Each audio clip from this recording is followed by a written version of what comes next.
Bonjour, bienvenue pour cette vidéo dans laquelle je vais vous expliquer une stratégie très puissante pour un entrepreneur, un freelance. Ça s'appelle New Money, Old Money. Je vais vous expliquer ça.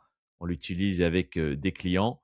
Mais avant, on va faire un petit tour par le contexte macroéconomique et géopolitique parce que c'est super important pour comprendre ce que je dis depuis longtemps, les cycles d'hyperinflation qui nous attendent et pourquoi c'est super important d'avoir cette stratégie, de maîtriser ces stratégies.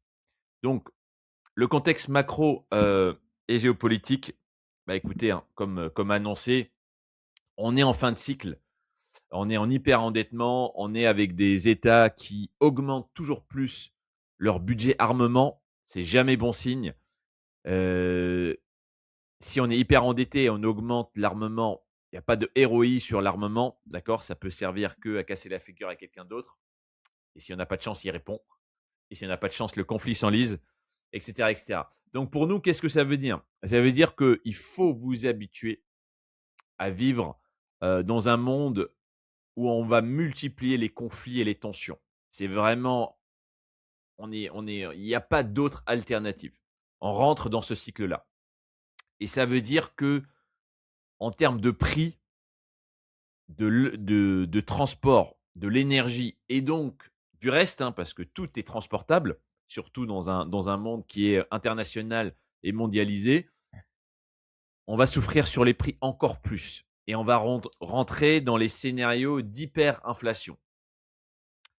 Autre problème en Europe, c'est qu'on a aujourd'hui une isolation énergétique du choix de stratégies géopolitiques catastrophiques qui exposent complètement le continent européen où il y a presque aucune ressource, que ce soit en gaz ou en pétrole. L'énergie renouvelable, au mieux, c'est 10 à 15. Et donc, on est complètement dépendant des importations. En France, on peut tenir le coup avec le nucléaire sur le côté juste électrique, hein. Je rappelle que ça fait pas, on sera jamais sur un marché où tous les voitures roulent à l'électrique, c'est même pas possible. Et encore, le problème de l'électrique, c'est que avec les décisions européennes, bah, on est quand même tenu en France, par exemple, à acheter ça au prix du marché européen. Et en fait, la souveraineté un peu de la France là-dessus, elle est remise en cause. Donc, on est dans une situation énergétique très, très compliquée pour les années à venir. Pour l'instant, pas beaucoup de solutions. Donc, ce qui va tout simplement emmener, malheureusement, vers de l'hyperinflation. Donc, il y a 2 gros problèmes, hein. Le premier, c'est qu'il y a des épisodes comme ça, selon les tensions, où on risque d'avoir des pics de prix. Et le second problème, ceux qui font les courses et qui gèrent un budget, je vous apprends rien, les prix montent vite, mais ne redescendent pas. C'est ça le problème, c'est qu'on a des cycles en fait d'inflation continue depuis le Covid et ça va continuer. La guerre en Ukraine, en fait, il y a toujours quelque chose qui va se passer. Et chaque événement, c'est l'excuse pour monter rapidement les prix, mais ils ne redescendent jamais au niveau où ils étaient. Et c'est pour ça que vous allez subir un appauvrissement programmé parce que tout va toujours continuer à monter, tout va coûter plus cher. Et il n'y a rien qui est prévu pour arrêter ces cycles d'hyperinflation. Je vous donne un exemple très précis avant qu'on passe sur les solutions, hein, parce qu'on est là, on n'est pas dans une émission géopolitique. On fait le constat parce que dans l'investissement, c'est super important de comprendre les paramètres externes qui ont une influence directe sur nos investissements pour avoir une bonne stratégie. Mais on essaie de trouver des solutions économiques. Vous voyez, au début de la guerre en Ukraine, il y a eu un pic du baril de pétrole à 130 dollars. D'accord. Donc, c'était en 2022. Quand le baril a atteint 130 dollars, on avait à la pompe 2 euros le litre. Donc, en 2022, il y a 4 ans. Aujourd'hui, le baril, il était à peine à 90 dollars qu'à la pompe, ça coûtait déjà 2 euros. Donc, déjà, imaginez s'il atteint 120, 130 dollars. Donc là, on va être, je sais pas, à 3 euros. Et imaginez, est-ce que ça va revenir ensuite? Vous savez, les gilets jaunes, ça a déclenché à 1,50 €. Si aujourd'hui si un jour ça peut revenir à 1,50 €, je serai super content. Les prix ne redescendent pas. Regardez l'alimentaire, regardez tout. D'accord? Donc ça, c'est très important de le comprendre. C'est ça l'hyperinflation. C'est des cycles. Après, il y a une baisse, du conflit ou, de la tension et après ça revient, mais les prix, eux, ils montent vite et ils redescendent presque pas. Et donc, mathématiquement, on est mal. On est mal pour maintenir une qualité de vie. Et ça, malheureusement, le transport, d'accord, faut comprendre, hein, ça ça concerne pratiquement tout. La nourriture, les habits, tout, tout, tout, tout. L'énergie, ça concerne aussi l'industrie, OK? Donc on est très mal positionné en Europe et on va continuer à subir parce que c'est des prix mondiaux. On ne peut pas décider de ne pas payer le prix, d'accord? Il y a un marché mondial sur l'énergie, il y a un marché mondial sur le transport. On ne peut pas décider de ne pas payer et comme on importe beaucoup et on produit peu, eh ben, on est coincé. Donc une fois qu'on a dit ça, on va pas passer de temps sur la solution, il y en a qu'une seule. Je le dis depuis des années. Dépêchez-vous de faire plus de cash. Mettez en place des systèmes pour que votre business et vos investissements soient plus performants. Il nous faudra plus de cash net pour maintenir notre qualité de vie. C'est la seule solution. Le reste, c'est du bavardage. Il n'y a aucune solution politique qui est prévue. C'est à vous de vous débrouiller. Ça a toujours été comme ça, hein. Il faut être très honnête là-dessus. Chacun s'occupe de ses oignons. Il faut faire plus de cash pour vous protéger, pour protéger votre famille. Pour ça, il y a 3 solutions pour un freelance, très, très simple. Plus de revenus business, OK? Plus de revenus de votre business, plus de revenus de vos investissements et une meilleure optimisation du cash net par notamment la gestion de la fiscalité, optimisation fiscale et des règles de gestion d'entreprise avec une meilleure gestion d'entreprise. D'accord? Il n'y a pas 46 solutions. Il y a des solutions, mais il n'y en a que 3 pour un freelance. Il faut s'en occuper. Maintenant, quelle est cette stratégie que j'appelle New Money, Old Money? Vous allez voir, ça vous concerne directement et c'est assez intéressant. La New Money, donc le nouvel argent, c'est des choses qui sont tendances en fait. D'accord? Donc, pour parler en termes d'actifs, c'est tout ce qui va être l'IT, la tech, l'IA, les startups, le freelance TJM qui s'est récemment vraiment démocratisé et qui est nourri en fait par l'environnement qui est ici, hein. IT, tech, IA, startup, ça a beaucoup augmenté ces dernières années. Donc, il y a énormément d'opportunités. Donc, il y a plus d'opportunités pour les freelances qui sont au TJM, la crypto, l'innovation, voilà. Tout cet environnement, d'accord, c'est la new money, c'est dans laquelle vous êtes dedans. À un moment, le digital, tout ce que vous voulez. De près ou de loin, on est tous dedans.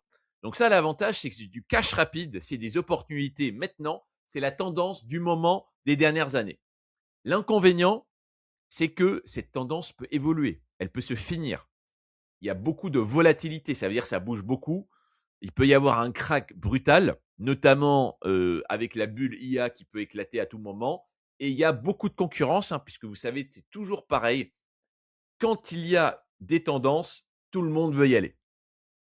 Et surtout, beaucoup de gens qui n'ont pas de stratégie. Tout le monde veut sa part du gâteau. Donc, et au bout d'un moment, on se retrouve avec une telle concurrence et beaucoup d'amateurs. Vous savez ce que les amateurs font quand ils arrivent sur un marché? Ils le tirent toujours vers le bas parce qu'ils n'ont pas de stratégie, ils ne savent pas se vendre, etc., etc. Vous voyez très bien de qui je parle.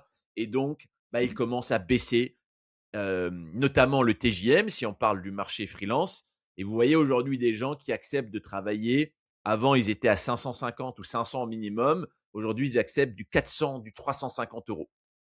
Parce que c'est toujours mieux qu'être salarié. En fait, la seule chose, ils passent des années dans un marché, ils n'ont toujours pas l'état d'esprit entrepreneur. Leur seule référence, c'est ça ou le salariat. Et donc, du coup, bah, comme on gagne 2 ou 3 000 balles quand on est salarié en moyenne, eh ben, vous voyez, ils se disent, écoute, même à 350, je suis mieux. Et donc, et c'est des gens qui ont de l'expérience, hein. Je ne vous parle pas que de personnes qui sont nulles. Je parle de gens qui ont quand même, pour la plupart, un minimum d'expérience et qui sont capables de faire mal au marché. Et c'est partout pareil, hein. C'est toujours comme ça. Quand il y a trop d'amateurs qui arrivent dans un marché, ils le tirent vers le bas. Donc aujourd'hui, il n'y a pas encore énormément d'inquiétude à ce niveau-là parce que les bons experts, hein, tous mes clients qui sont des experts, ils bossent et ils arrivent à avoir des TJM satisfaisants. Mais on voit une tendance quand même, hein. Ça devient de plus en plus difficile. les clients ont des coupes budgétaires et c'est le côté macro qui va accélérer les choses, puisque aujourd'hui, le moteur du TJM, c'est les grands groupes et les grands groupes sont impactés directement par la situation macroéconomique et toutes les tensions, etc., etc. Et donc, si c'est alimenté demain par une crise financière, il y aura de moins en moins de budget. Donc, je suis assez pessimiste sur les 3 à 5 années sur ce modèle. Il faut se réveiller maintenant. C'est la fin de ce modèle-là. Si on a de la chance, ça peut tenir encore 1, 2, 3 ans au mieux. Et c'est maintenant qu'il faut pivoter et devenir beaucoup plus sérieux dans une stratégie et beaucoup plus solide. Donc, vous voyez, l'avantage, c'est cash rapide, opportunité, tendance. L'inconvénient, fin de tendance. Et il ne faut pas croire que ça va être dans 15 ans. Ça va être bientôt. Volatilité, crack et grosse concurrence. Donc maintenant, qu'est-ce qu'on peut faire concrètement? Ok, on a fait vous vous reconnaissez là-dedans. Vous dites, ouais, bah, je suis en plein dedans. Qu'est-ce que je peux faire? Et là, vous voyez, on peut utiliser ce qu'on appelle la hold money. Ce sont en fait des actifs stables depuis des siècles et qui ont exactement les avantages pour contrecarrer les inconvénients ici. C'est là où ça devient intéressant. Donc la hold money, c'est quoi? C'est un réseau professionnel de qualité. Alors je le dis parce que je connais très peu de personnes aujourd'hui, très peu de freelances qui travaillent sérieusement sur un réseau professionnel de qualité. Le réseau, ça a fait ses preuves dans tous les milieux, tous les secteurs d'activité depuis des siècles. J'ai même envie de vous dire depuis le début de l'humanité. C'est quelque chose d'humain. Plus je connais de personnes qualifiées, de qualité, dans tel et tel domaine, plus ces gens peuvent m'aider, plus j'ai accès à de l'information de qualité, plus j'ai accès au réseau de mon réseau, etc., etc. Tout le monde le sait. Pourquoi tout le monde n'a pas un bon réseau? Pourquoi tout le monde ne fait pas l'effort, en fait? C'est une question justement de professionnalisme. Donc, vous avez le réseau de qualité, vous avez l'immobilier résidentiel, c'est un actif vieux comme le monde, tout en bas de la pyramide de Maslow qui protège. Vous avez les métaux précieux, vous avez des actions solides qui ne sont pas IA et tech. Vous avez la formation professionnelle. Pourquoi c'est intéressant la formation professionnelle? J'en parle souvent. On construit avec mes clients des opportunités dans la formation professionnelle parce que c'est un autre marché que le consulting. Il y a beaucoup moins de concurrence et c'est un marché beaucoup moins cyclique. Est-ce que est-ce qu'au mois de septembre de chaque année, on se demande est-ce qu'il y a du budget? Est-ce qu'il y a du budget pour les classes de BTS, de licence, de master, de certification professionnelle? On ne se pose pas cette question. Le cycle de la formation professionnelle, c'est complètement autre chose. Il n'y a pas de budget. Il y a besoin chaque année de former des étudiants sur des métiers et sur des diplômes. Donc, vous avez quelque chose de beaucoup plus sécurisé et de beaucoup plus stable. Ce qui est intéressant pour un expert, c'est que l'expertise est exactement la même entre la formation professionnelle et, et le consulting. Sauf que on va effectivement l'emmener d'une autre manière, puisqu'un étudiant ou un salarié en reconversion professionnelle, il ne va pas avoir la même chose, il ne va pas avoir besoin de la même manière de votre expertise qu'un client pour un projet. Mais fondamentalement, c'est votre jus de cerveau, c'est exactement la même chose. Ensuite, vous avez du business B2B. Je suis désolé, ça n'a rien à voir avec du freelance TJM. Le business B2B, il sera toujours là. Il y aura toujours des clients. Si on est capable d'aller chercher des clients, si demain, c'est plus les grands groupes, s'il y a des coupes budgétaires, on sait trouver d'autres clients. D'accord? Donc, avoir un business B2B, c'est beaucoup plus solide que d'avoir juste freelance, grand groupe TJM. Et c'est vers ça aussi qu'il faut savoir créer des passerelles. Et ensuite, des clients et des marchés, par exemple, internationaux. Pourquoi tout le monde se bat que sur le marché franco-français alors que les standards aujourd'hui de votre activité sont internationaux? Comment aller chercher d'autres clients? Comment aller chercher d'autres marchés? C'est aussi des stratégies qu'on met en place. Voilà, il y en a d'autres, mais c'est pour faire très, très simple. Vous compreniez un peu c'est quoi la hold money. La hold money, ses avantages, c'est la sécurité, la stabilité, le long terme. C'est des choses qui n'ont pas bougé depuis des siècles. C'est en utilisant ces stratégies que des familles, par exemple de Florence ou de Venise, des héritiers de ces familles-là d'il y a 500 ans sont toujours aussi riches 500 ans après. D'accord? Ça fait 500 ans qu'ils sont riches, ces familles-là. Et ils sont de plus en plus riches. Pourquoi? Parce qu'ils connaissent les actifs qui ne décotent jamais. ils connaissent les stratégies qui sont long terme. Donc ça, c'est très, très important. L'inconvénient, c'est la croissance, elle est beaucoup plus lente, évidemment, et c'est un niveau professionnel. Ça veut dire, pour comprendre ça, pour le mettre en place, le petit amateur ici qui est venu juste prendre une mission en salarié déguisé, il ne peut pas aller sur ce terrain-là. D'accord? C'est un autre niveau. Donc, l'intérêt, c'est de se dire, je fais mon argent dans la new money, j'ai du cash rapidement, je vais construire maintenant un château. D'accord? Ça, c'est un château fort, c'est une forteresse. Je vais protéger mon business, ma famille, mes actifs en réinvestissant dans la hold money.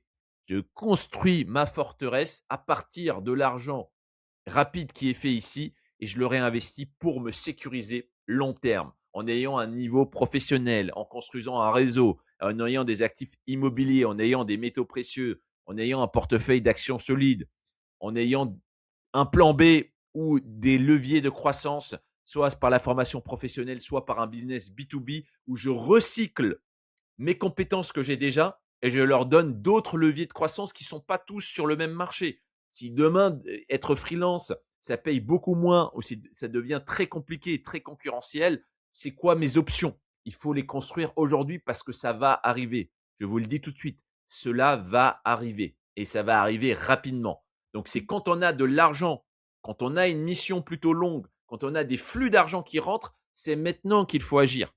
C'est pas dans la panique, et cetera, parce que là, ça sera trop tard. Vous voyez? Donc, c'est vraiment ça, le fondement de cette stratégie sur laquelle je travaille avec mes clients. C'est, il y a plein d'argent. Il y en a encore aujourd'hui, profitez-en. Il y a plein d'argent dans la new money. À l'instant où je vous parle, d'accord? On est en mars 2026. À l'instant où je vous parle, il y a encore de l'argent, il y a des belles opportunités. Mais ça va devenir de plus en plus compliqué. Il faut utiliser une partie de cet argent pour construire tout ce que ces business ne vous donnent pas, ça veut dire sécurité, stabilité, long terme. Et là, on va construire notre forteresse pour qu'on soit tranquille, pour qu'on ait le temps de bosser correctement, qu'on ne soit pas constamment sur le stress de est-ce que je vais trouver une mission, est-ce que le marché va bien, est-ce qu'il y a une crise économique qui va arriver, etc. Oui, tout ça va arriver. Aucun marché ne fait que monter. Si vous le découvrez, soyez préparés. À aucun moment dans l'histoire, la bourse fait que monter. Il va y avoir des crises économiques, des crises financières, des crises sectorielles. C'est le jeu. Vous avez le temps de vous préparer maintenant. Vous avez de moins en moins de temps d'ailleurs, mais vous avez l'argent. Hein. L'avantage d'avoir un business, c'est que l'argent est là. Vous pouvez vous développer, vous former et mettre en place ces stratégies et réinvestir. Mais il faut le mettre en place le plus rapidement possible avant que ça soit trop tard. Il faut se préparer à aussi pivoter un peu son business. C'est le jeu. Il faut jamais rester sur place et s'exposer trop longtemps à un business model qui est friable. Il faut le faire évoluer. N'importe quel entrepreneur vous dira ça. Le plus important à retenir, changer de niveau. Passez au niveau supérieur et vous pourrez dormir plus tranquille, protéger votre famille et être serein sur l'avenir comme les personnes qui s'enrichissent depuis 500 ans. J'espère que la vidéo vous a plu. N'oubliez pas de vous abonner et de commenter. Laissez-moi un petit commentaire pour me donner votre position et je vous dis à bientôt.